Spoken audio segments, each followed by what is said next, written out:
Hey y'all, this is Chase from the All Blue Crew taking a look at this last week's, actually a few days ago's Wednesday night locals here, and we're actually going to be piloting some Doflamingo, good old Blue Dofi here, and this is round one against Jewelry Bonney. And taking a look at that opening hand here, honestly, looks fine to me.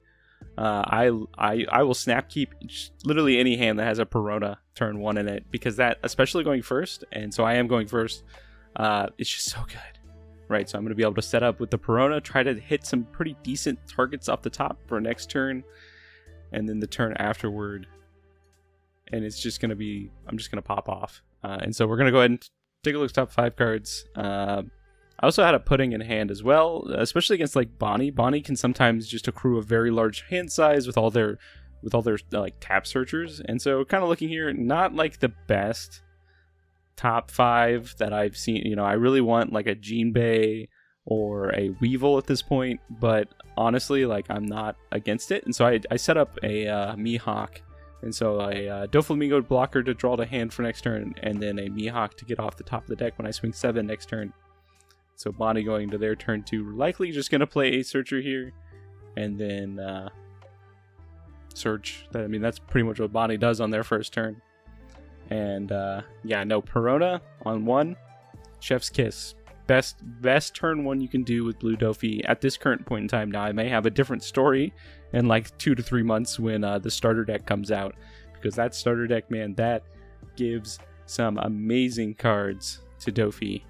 Just like Perona probably doesn't even have a spot in the deck anymore when that comes out. But we're going to go ahead and attach 2 to leader.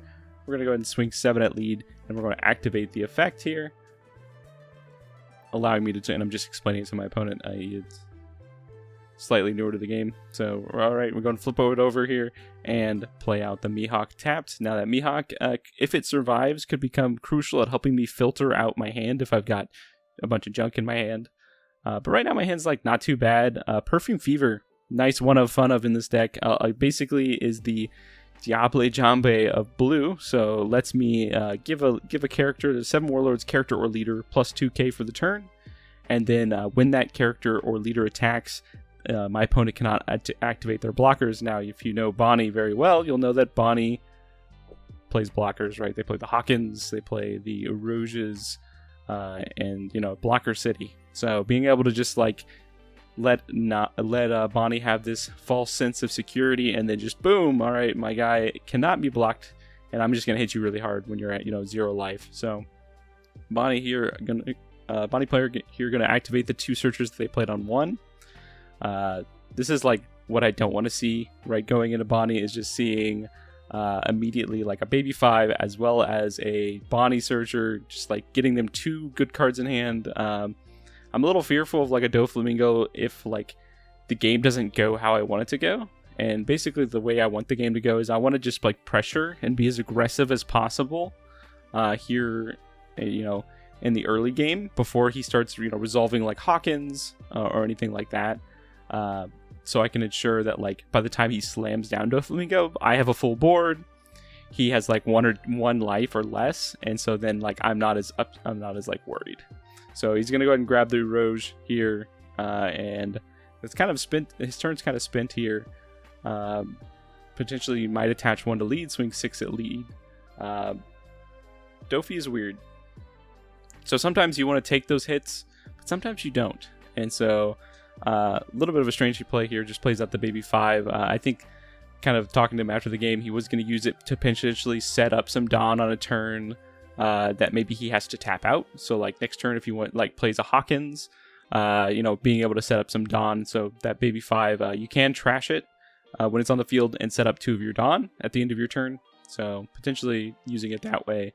Gonna go ahead and just take a look at another 2k. I am just like 2k Citied in hand right now, which honestly, if you play the Doflamingo matchup, that is exactly what happens. You just have as many 2ks as possible. And so now we're sitting in this funny situation where I think the top of my deck is set up to where I could swing with Doflamingo and put another card into play. I think there's a Croc on top of my deck if I ordered it correctly. But I also just have a pudding in hand, and I just saw a Bonney activate 2 searchers and add 2 cards to their hand. Yeah, I'm going to pudding them. I think they had 7 cards in hand. because they also took like the first hit. So I'm just going to body them, clean up their hand a little bit, set them back down to 5 cards. Yeah, no, Pudding is like an MVP in this list. I run a little face cam for a second there. Testing out a new setup for this for the POVs. I was slapping my camera the camera stand so many times in the last set of videos that I'm trying something new, and so hopefully it's warranted, right? Warranted for the additional little face appearance every once in a while. But yeah, so he's gonna go ahead and swing. He's gonna go ahead and I'll swing 6 with lead, and he's just gonna tap down my Mihawk, which is like the only other threat that could potentially swing in. And then now I'm just gonna use my Perona to try to clean up the Bonney here. Bonney, I think, has more search targets in general that I'm afraid of than the Baby 5, and so he's gonna 1k, and I'm like, hey, Bonney's a 1k, so he goes ahead and uses another counter, and a little bit of a misplay there. And he noticed it after the game. He's like, man, yeah, I should have, I don't know why I did a 1k then a 2k there. I should have just 2k'd, but I think he misunderstood, or didn't realize that Perona was a 2k instead of a 1k, just because it's just another 1 drop. So going ahead and setting himself up to 6. This is like the golden Hawkins turn, and honestly, like, I was afraid of Hawkins a little bit, like timid about Hawkins, as I started playing 07, but as I've gotten further into 07, I'm honestly not that afraid of Hawkins. He just kind of forces me to play a little differently, so I'll just start, swinging 7Ks at minimum, and then, if I get an opportunity to swing heavy into a Hawkins that's tapped, I'll do it. I will not attempt to remove it at any point, just because it's not worth it, right? It's not worth him tapping my thing and saving and blanking that removal, which is what Hawkins is really good at. All right, this is his 6th turn here. He's got still two searchers up. He did protect the Bonney from my Perona, allowing him to just look at the top 5 and grab a Supernova. And yeah, no, it's going good so far, for his perspective, right? Because I just putting him, and now he's able to build his hand back out again. So he does get the Rouge here. He is on his 6th Dawn turn, so he'll be able to slap down the Rouge and set 1 Dawn up for the turn to be able to tap down my field. My field, I haven't been very aggressive this game so far. I typically, when I play Doflamingo, I try to be as aggressive as possible. Mihawk can be, is like a relatively like average unit that I put into play off Doflamingo's effect. Really, I'm just kind of looking for like Jinbeis and Weevils. So he's gonna go ahead and send. I think he's just sending that Elite 5 at lead. I was just like, all right, I'll just use this other Pudding. Like I already caught him once with a Pudding. It's unlikely that I'll catch him again with a Pudding. And he accidentally makes a mistake here. He didn't realize that Rouge sets up a Dawn at the end of turn, and so he sacrificed his Baby 5 to set 2 Dawn up, assuming that he would need Dawn up for the turn. Now, I don't know if he did this on accident, or potentially he runs like Punk Gibsons, some 2-cost events that like rest my things. Punk Gibson gives like 4k and can rest a 4-drop on my side, and Dofi is all about those 4-drops, so that would actually like be a pretty solid play in this matchup. So I was a little concerned. I didn't know if that was a misplay or potentially setting himself up to rest like 2 of my things and like save something. So that was a little spooky. So here on the 7 Dawn turn, this is typically the point where like I try to establish board control, right? If I have the Gravity Blade, but I don't. And even if I have the Gravity Blade, I'm not spinning a Gravity Blade to bottom deck two searchers. I'll just like swing my little characters into that. So I do manage to find Jinbei on top. So I think Jinbei is probably just going to put some 2k card into hand here. So setting it up to where thinking here, maybe I want to go a little aggressive and save the Jinbei for an earlier turn here. So Jinbei draw the 2k, Morio's the draw for the turn, and then Jinbei to play out potentially the Morio to maybe get a 2k back that I use, is the plan that I end up going with, because I just don't think I have any good targets right now for Jinbei in hand, and I'd rather just like be a little aggressive. So we're setting up the Dawn here to be able to swing 7 at lead and to have that extra Dawn for potentially the Pudding if I wanted to pressure for 5. So we'll just go ahead and tap that and reveal the Weevil. Weevil's going to come out. Weevil's going to draw me that Mihawk 2k that I stacked on top of my deck. So make sure when you're stacking your deck and you have Weevils involved that you're ensuring that you specifically map out what's going where, right? Because Weevil kind of messes up that math. Typically, when you stack the top of your deck on a turn, you're swinging and activating Dofi's effect, right? The top card is the card you're putting into play. The second card from the top is the card you're drawing for the next turn, and then the third card is what you're putting into play, then the fourth card is what you're drawing, and the fifth card is what you're putting into play. Typically how you set it up, but when you play it with Weevil, you have to think a little differently. So here, I'm going to go ahead and I swing 7k, he does block with Rose, just letting him die, and then I'll send Perona into baby 5, and then I think I'm going to attach 1 to Pudding, and just go ahead and send that into Jewelry Bonney. Still, again, respecting the Punk Gibson, right, because it's a 5k or a 5k into a 1k, which he needs more than a 4k counter to get out of it. I was a little suspicious just because he did save the Bonney earlier in the game to see if he would potentially try to save it again. So trying to make sure that it dies. He does happen to play out another baby 5 here. This is his 8 Dawn turn, but my board's looking a little better. It's looking a little better. That Pudding, hey, don't underestimate that Pudding, right? Yes, it comes in and shuts down the deck, or shuts down their hand for just a brief moment, but also it's just something you slap a Dawn on and swing 5k, slap 2 Dawn on, swing 6k, so it still is a body that can pressure life.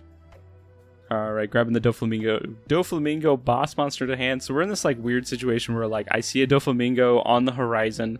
That Doflamingo is going to come down, it's going to rest 3 of my things, or keep 3 of my things rested, which one of them is definitely going to be my leader, so I won't be able to use my leader effect on the following turn, and he's still at 4 life, and so that I consider that scary, right? Scary when the Doflamingo comes down when, Bonney is still at a very high life total.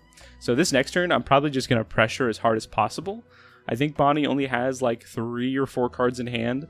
And, my hand is a bajillion 2Ks. I think he just sends 5 at lead again. So I'm just going to go ahead and 2K out of it. I do, at this point, recognize that I want to stay at a high life as well. If potentially these next few turns don't go well for me, I'll still not be like in the danger zone. All right, so on the 9 Dawn turn, we have a bit of a board now. We have set it up to where a Jinbei is going to come off the top. So that should be the draw for turn, which should be a Gecko, and then up to 9 Dawn here.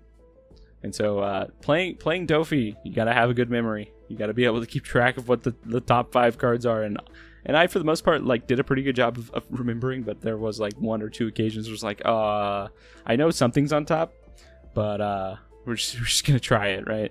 So I know I have a Jinbei on top. My board is getting pretty full here already, just because Bonney's not really attacking into my board, more so just kind of pressuring face. I think maybe they're foreseeing that they can't match me on board, so they're potentially just trying to whittle me down, and then just slam boss monster after boss monster, Dofi into Dofi or to Zoro, whatever. And so we're gonna go ahead and attach 2 to lead. Just because at this point, yes, my board is full, so that Jinbei is going to come in and replace something, and then potentially replace another thing. But like, Bonney has Dawn up, so I know Bonney will rest my leader if I don't swing with it first. So I really have to play like in this weird order, where in most situations I would attack with everything else, and then I'd activate Doflamingo and like replace something that's tapped. But unfortunately, I can't do it at this point. So I'm just kind of thinking like, what do I want to get rid of? And at this point, I'm valuing the Pudding a little higher than the Doflamingo, but stats wise, they're literally the same card, so probably that Doflamingo is probably better to keep into play. So I am just gonna play the Gecko Mori out, returning something from my yard, which is gonna be the 2K, just kind of buffering up my hand, and then we're gonna swing 7 at lead. He see here, does he remember to activate the effect? Or no, he just took it. Yeah, so he just took it. I think he does recall like, oh no, I should have activated Bonney's effect. But Bonney is every time something attacks, so it's not like you missed the effect, and then you don't get to activate it again. And then he's gonna just tap down the Mihawk. So I'm gonna send another 8k at lead. Only has like 4 cards in hand, so it looks like he's thinking about taking it, but instead gonna block. Okay, so that's got me thinking, okay, let's see here. I have 1 more attacker on board. Yes, I could play something for my hand, but my board's already full. So I think I'm just going to attach. Okay, so yeah, we're just going to go ahead and swing 4 into the baby 5 to try to take him off some resources. And then maybe we will just play something out from hand, just play something to replace something. So I could play out the Mihawk to replace the tapped Mihawk, right? So that's 1 less target. It's 1 less thing that could potentially be tapped by or held down by Doflamingo, and I think that's just what I'm going to do here. So yeah, we're Actually, no, we're going to replace the Jinbei here. Actually, a good foresight move. Jinbei is just as good on the field as it is in your trash, because you run like Gecko Moria, and Gecko Moria can bring Jinbei back to hand, allowing you to play Jinbei out again to then play something else out. So like anytime that like you see a Jinbei and the Jinbei goes to the trash, I'm fine with it, because I know like I have ways to get it back. Yeah, so if it gets bottom decked, I'm like real sad. But if he goes to trash, I'm not too upset about it. So he's going to go ahead and pay. And so he pays 5 for Cavendish. Cavendish does let him untap 2 Dawn on entering, as long as there's no other Cavendish on the field. And then he's got 7 Dawn left. He's going to go ahead and tap 6 for my best friend here, Mr. Hawkins. All right, Basil Hawkins. Would have hated to see it earlier. Not too upset that I'm seeing it now, because number 1, he didn't play a Doflamingo this turn. Good stuff. My board untaps. Number 2, I have enough of a board to where I can kind of swing over it.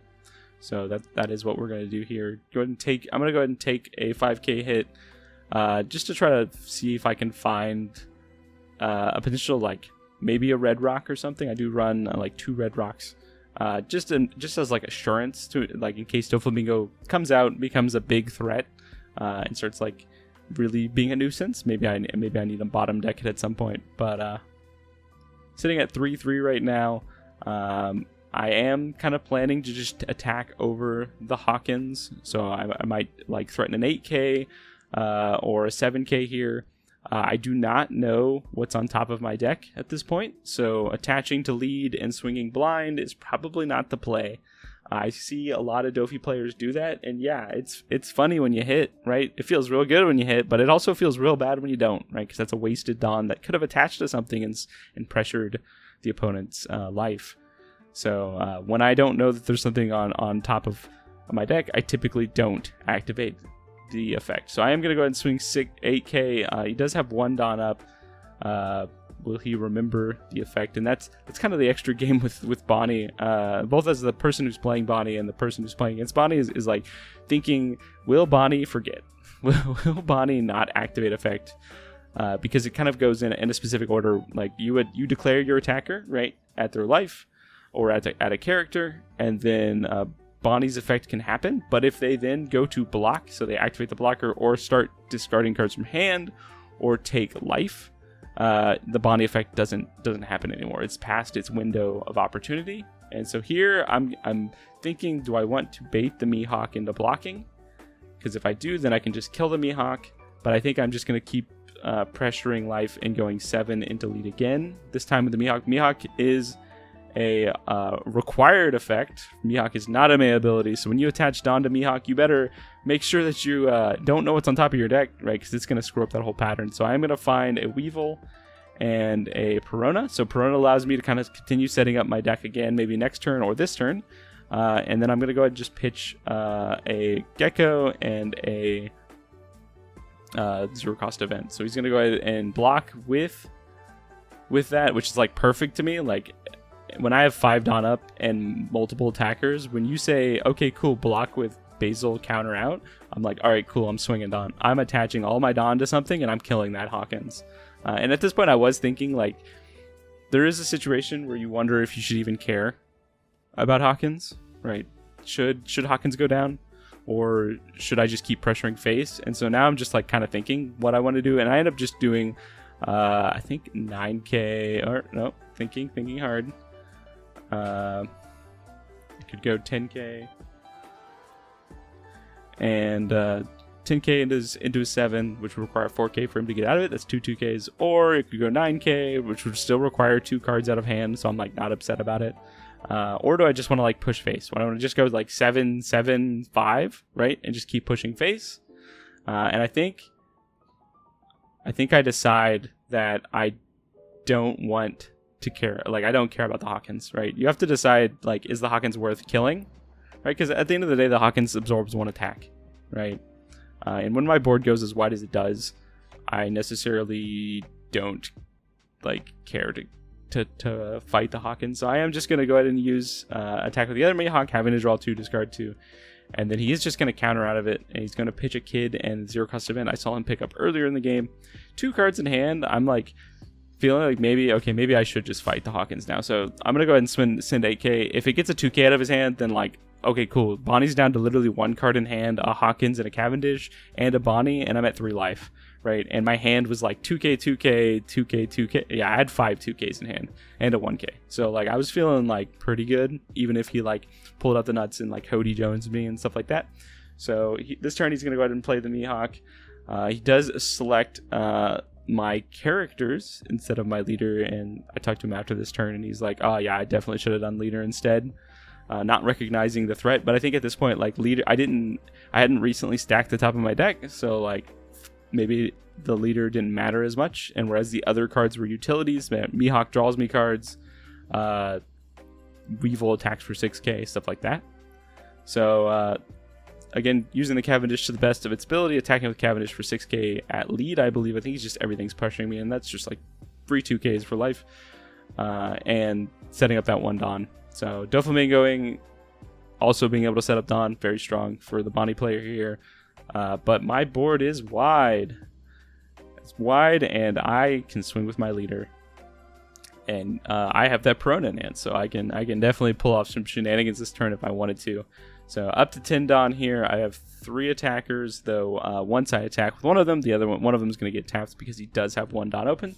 So this isn't the turn I'm going to try to finish the game here. I do find a Gravity Blade, though at this point Gravity Blade just is not worth it. I'm not going to pay 7 Dawn to bottom deck 1 card in the Cavendish, right? Because the Doflamingo, way too expensive, way too threatening to allow me to Gravity Blade him. So looking at hand here, do have the Perona. He doesn't have any blockers up, so that Perfume Fever is just kind of hanging out, waiting for like a turn where I could potentially use it to go for lethal. And so we'll go ahead and potentially just play out the Perona. So just thinking here, how do I want to do this turn? Definitely can't go for, I was thinking like I actually could try to go or I couldn't go for lethal for a split second. I was like, I can go for lethal, but then I was like, yes, never mind, I'm playing against Bonney, I can't go for lethal, right? So Bonney makes you think on a different axis. Okay, there's a red rock. All right, cool. Gonna go ahead, and I see the Weevil on top, I see a Moria on top. I know the Moria could get me a Jinbei. So I'm probably just going to set up to where allow the Weevil to be played this turn off the top of the deck. Yeah, I think that's so. I think I Weevil and allow it to draw the red rock, right, and then draw the Moria on the next turn or something like that. I think that's how I set it up. So we'll go ahead and attack, and this time I'm actually going to go for clear board. He's got 2 cards in hand, and last turn he didn't save. He didn't save a Hawkins when I was going 1k over. So like that led me to believe it's less likely he has a 2k in hand, but maybe he could have drawn one this last turn, but he didn't. So I'm just trying to clear board to ensure like my safety, right? If he slams another Doflamingo, that's fine. I'll still have like 4 attackers, and I know he can't untap Dawn now because the Cavendish is gone. So now we're just gonna send the rest. So he only left me with 1 attacker. I said, all right, let's just send 10k at lead and guarantee the hit. I don't think I really had anything else to play. Yeah, I could have swung, but the number is like 9 with 2 cards in hand, assuming he doesn't have a 2k. But I was like, I have nothing better to do with this Dawn this turn. We'll just send 10k at lead. Again, that pudding, it's an attacker. He does play the Hody Jones here. Hody Jones, very ineffective at this point because he has nothing to rest, but he still has to take that life. So he's actually going to be setting himself down to 0 here. Not sure if that was necessarily the best play going into this turn. Knowing that he can't finish me off, right? Because he's got a 12k, or he's got a 10k Doflamingo, 5k leader, and then an 8k. And I remind him real quick that he does still have to take the life, even though he doesn't rest anything. He's like, yes, okay. So he takes the life to hand. I think he shows it to, I think it was a card he's like had duplicates of in hand already, and it was just like laughing, showing it to his, showing to someone nearby. And then he's gonna go ahead and send 10k at lead. Again, prioritizing my leader, my life total over my board, which my board will probably just kill him. So he's going to go ahead and send... I don't really want to go down to 0, so I'm just going to counter out of that. And then he's going to probably just swing the Hody Jones into lead as well. And I'm just... Yeah, sure, I'll just take it. So if I can't finish this game next turn, I know I have the backup of either red rocking. If I did set the red hot rock to be the draw for the turn. Or... just playing a Boa, right? Boa can also stifle aggression as well, being able to stop. There's the red rock. And I was just like, okay, you have nothing on board, no blockers, like 3 cards in hand, 4 cards in hand. I'm just going to swing 16k at lead. And that sums it up. So that's round 1 on my adventure through Dofi here. And we'll see you next time for round 2.